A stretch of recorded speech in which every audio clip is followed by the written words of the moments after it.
बाणी बाणी गुरु अर्जुन देव जी। कई जन्म भये कीट पतंगा,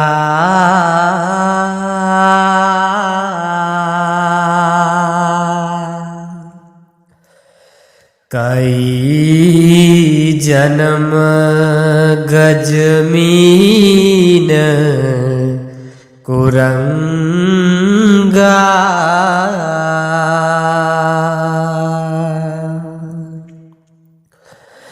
कई जन्म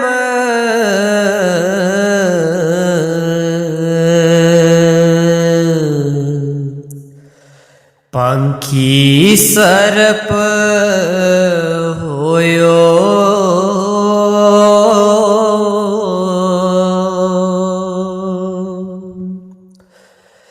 कई जन्म हैवर वृक्ष जो,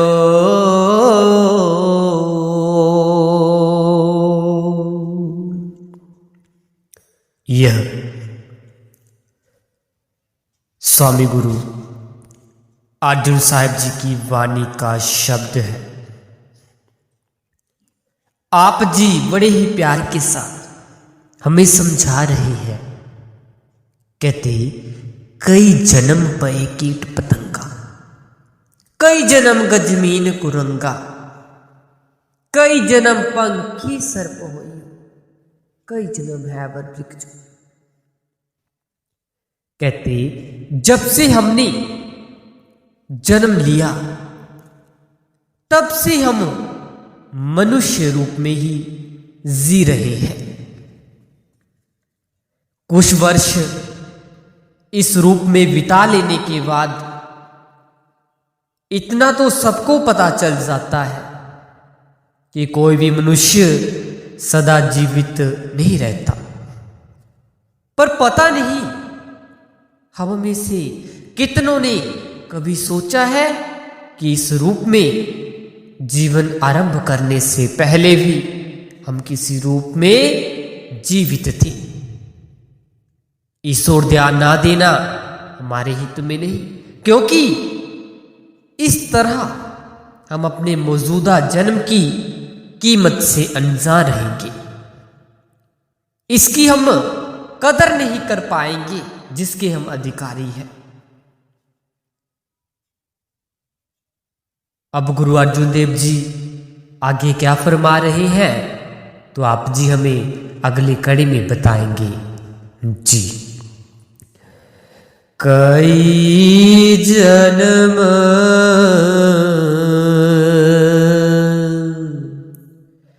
सैलगिर करे,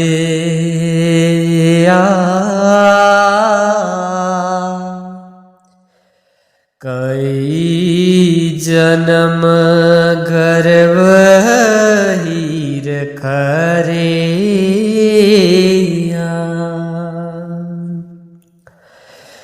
कई जन्म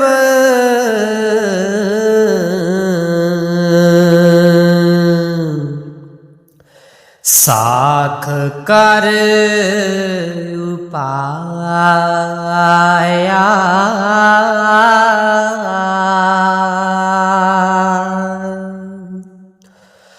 लाख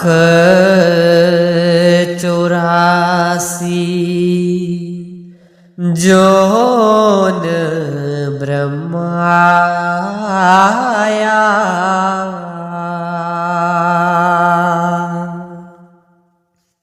अब आप जी हमें समझा रहे हैं। कहते कई जन्म सैल गिर करया, कई जन्म गर्भ हीर खरिया, कई जन्म साख कर उपाया, 184 जोन ब्रह्माया।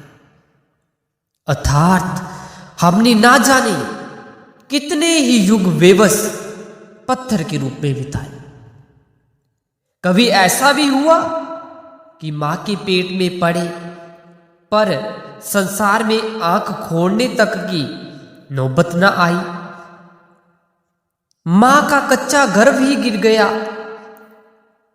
कभी पेड़ पौधे के रूप में उगे और उसके अंकुर को ही कोई भेड़ बकरी चर गई, या गाय भैंस ने अपने खुरों के नीचे कुचल डाला। सांपों की वश में अपनी रक्षा करने के लिए घातक विष का हथियार मिला, पर अपने जहर की आग में खुद ही जलते रहे।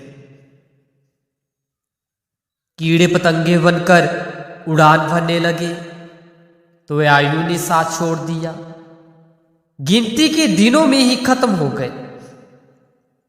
पतंगों से ऊपर पक्षियों के स्तर तक पहुंचे, फिर भी क्या हुआ? ना वर्षा से बचा, ना आंधी तूफान से। घोंसला हर दूसरे चौथे दिन तिनका तिनका हो जाता। मछली का शरीर लेकर आए तो कितनी ही बड़ी बहनों के साथ, और वे सब एक से एक बढ़कर हमारी जान की दुश्मन थी। मृग के जन्म में फुर्तीला लंबी छलांगे भरने वाला शरीर मिला तो शेर चीतों द्वारा फाड़ कर खा लिए जाने का भय फिर भी बना रहा। बैल, घोड़े, हाथी बनने से जो शक्तिशाली देह मिली वह दूसरों का बोझ ढोने के ही काम आई। अपना तो कुछ भी नहीं संभाल सके। हर योनि के अपने दुख, अपने बखेड़े हैं। असल आराम और सच्ची शांति किसी भी योनि में नहीं मिलती। ऐसी स्थिति में गुरु साहिब सावधान करते हैं कि मनुष्य जन्म ही एक ऐसा अवसर है जिसका लाभ उठाकर जन्म मरण के चक्र से छुटकारा पाया जा सकता है। 84 का चक्र तब शुरू हुआ जब आत्मा अपने सत्रोत सतपुरुष से अलग हुई, और वह समाप्त होगा आत्मा के वापस उस सत्रोत में समाने पर। इस उद्देश्य की सिद्धि के लिए संत सतगुरु की शरण लेनी होगी, उसकी कृपा का पात्र बनना होगा, और उससे दीक्षा प्राप्त करने के बाद उसकी शिक्षा के अनुसार हरि के नाम का अभ्यास करना होगा। अब आप जी हमें आगे क्या समझा रहे हैं तो अगली कड़ी में सुनते हैं जी। मिल जगदीश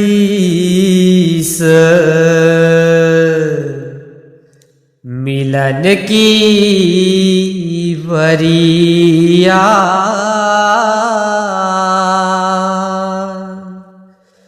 चिरंकार देह संजरिया,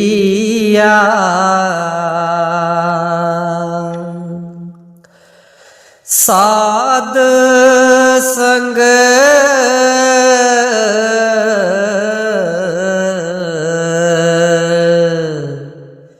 भयो जन्म परापत,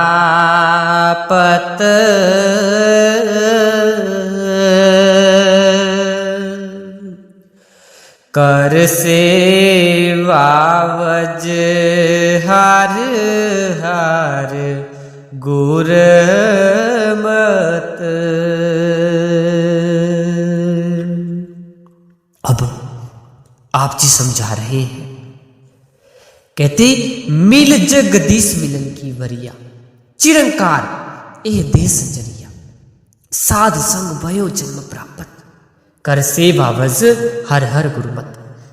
कहते ना समझ लोग संसार के सफर को हंसी मजाक समझते हैं, जैसे किसी पिकनिक पर या मेले में आए हो। 50, 60 या 70 वर्ष वे नकेल ऊंट की तरह इधर उधर घूमते गुजारे, आखिर मौत का ग्रास बने और वापिस 5 तत्वों में घुल मिलकर समाप्त हो गए। जीवन का खेल ना इतना आसान है और ना ही सीधा साधा। ये खेल चाहे सृजनहार द्वारा रचित और उसके प्रमद में है, पर यह केवल उसी को प्रसन्न करता है। वेख विडाण रहया विस्मार, हम जीवों के लिए तो ये अग्नि का सागर है। लोहे की अंगूठी तेजाब के मटके में फेंकने पर पहले डूबेगी और फिर जलकर गल भी जाएगी।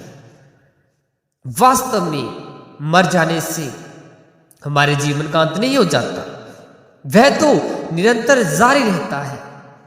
हम जन्म से पहले भी जीते थे, सांस समाप्त होने के बाद भी जीते रहेंगे।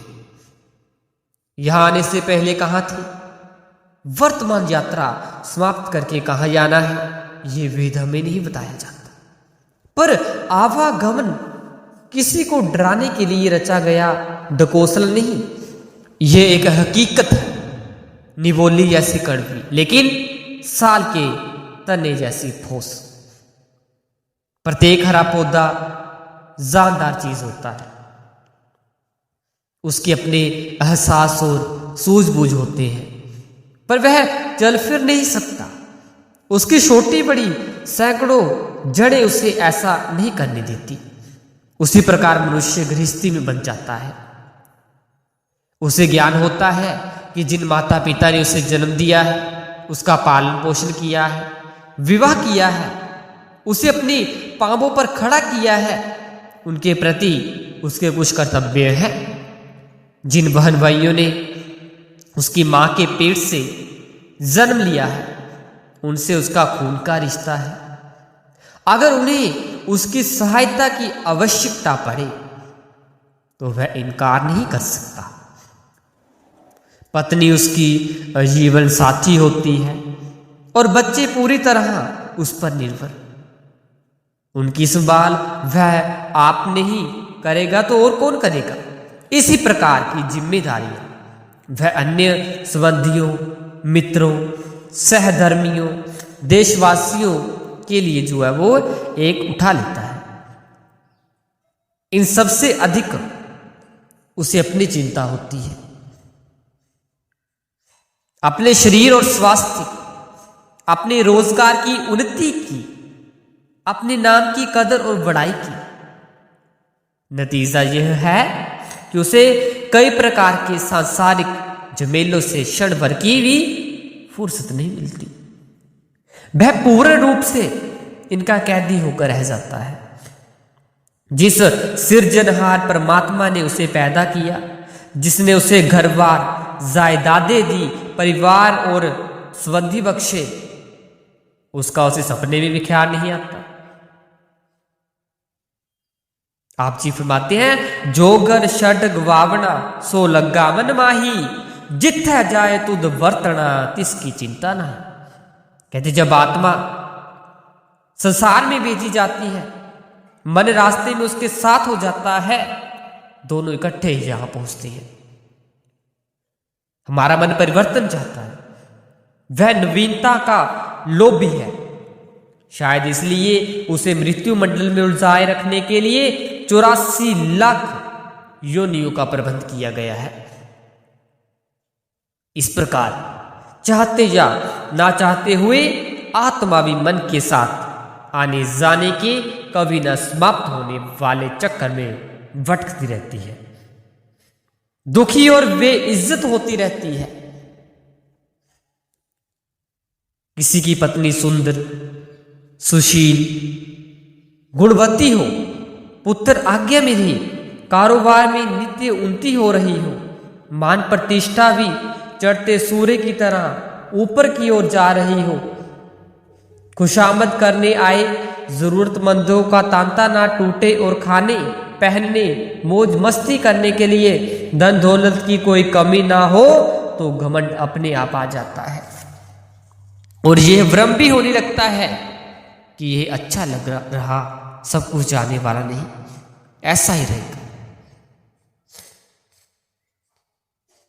अब आप जी फरमाते हैं, क्या तू रत्ता देख के पुत्र कलत्र सिंगार, रस भोग है खुशियां करे, मान है रंग अपार, बहुत करे फुरमाइशी बरतै होए अफार, करता बिच न आवे मन मुख अंध गुआर।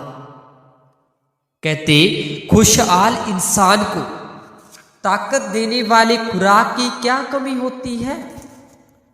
स्वस्थ रहने के लिए वह मनचाहा खेल खेलता है या कोई आसान व्यायाम कर लेता है।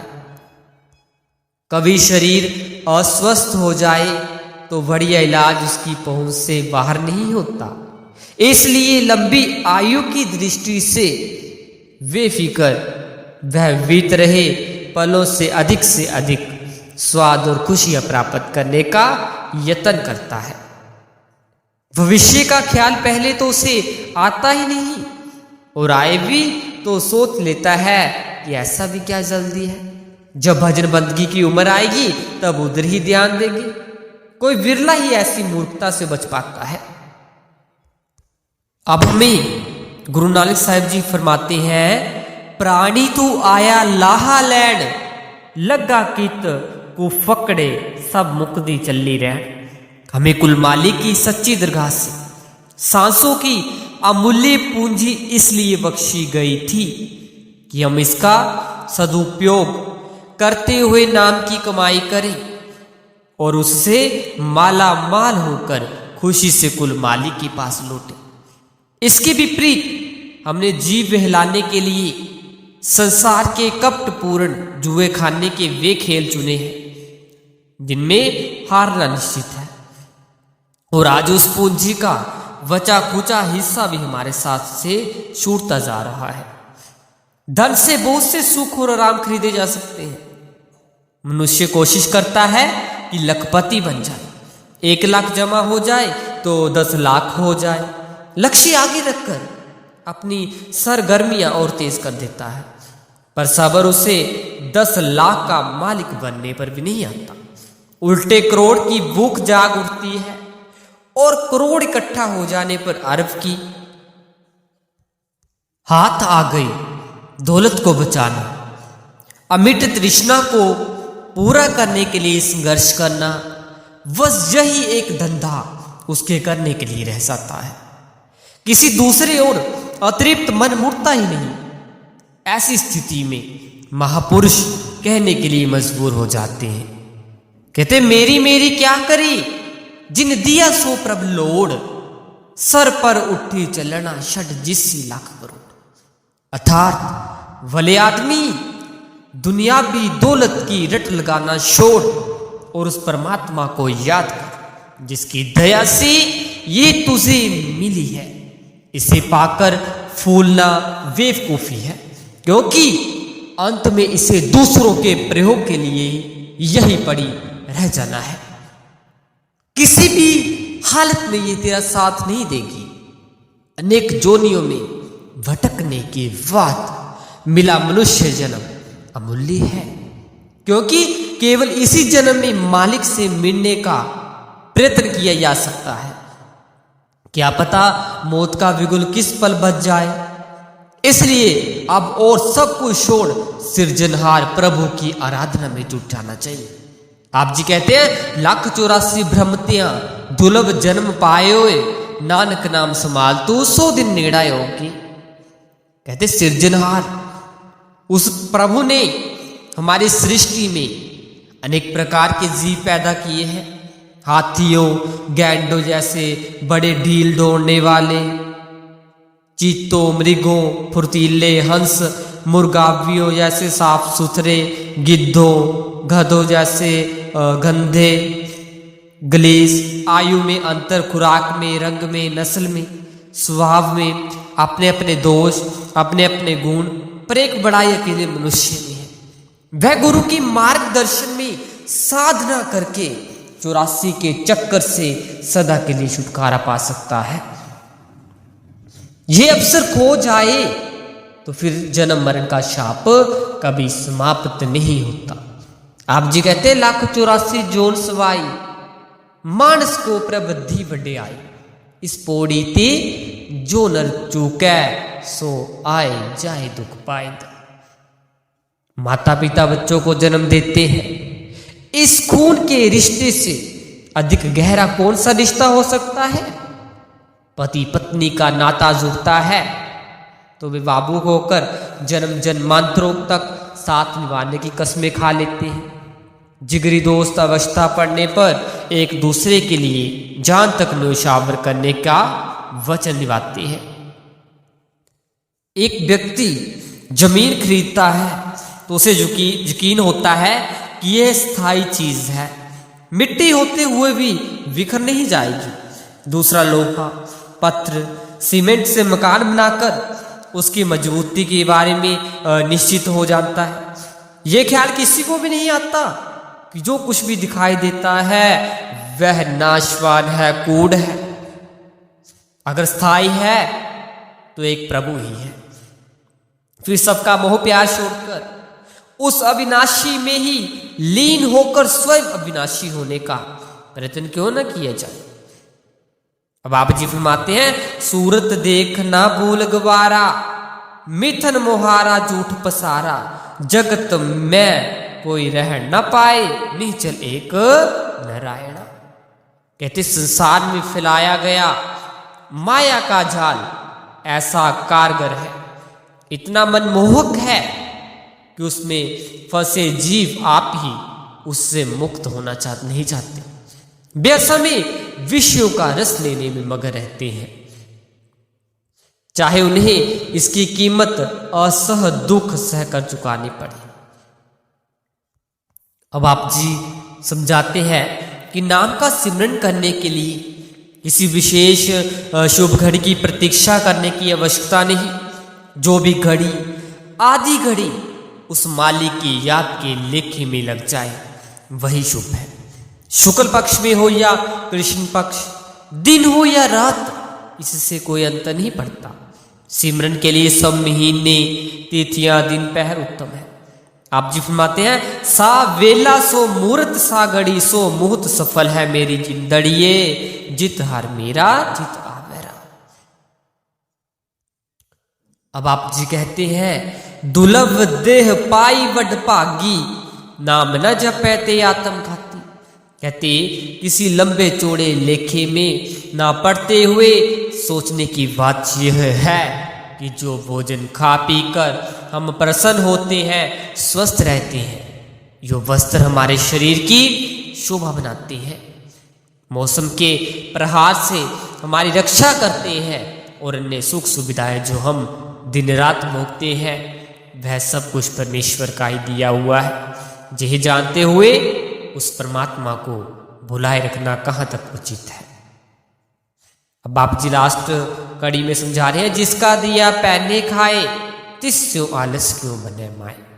सो गुरु अर्जुन देव जी ने इस वाणी में कितना अच्छा फरमाया कि यहाँ पे हमारा कुछ नहीं है, सीधा सा जो निचोड़ है सत्संग का, ये संसार नश्वर है, नाशवान है, कूड़ है, फना है, इसने एक दिन फना होना है। सो आपने इस सत्संग पे अमल करना है और सतगुरु के घर की खुशियां प्राप्त करनी है, मालिक के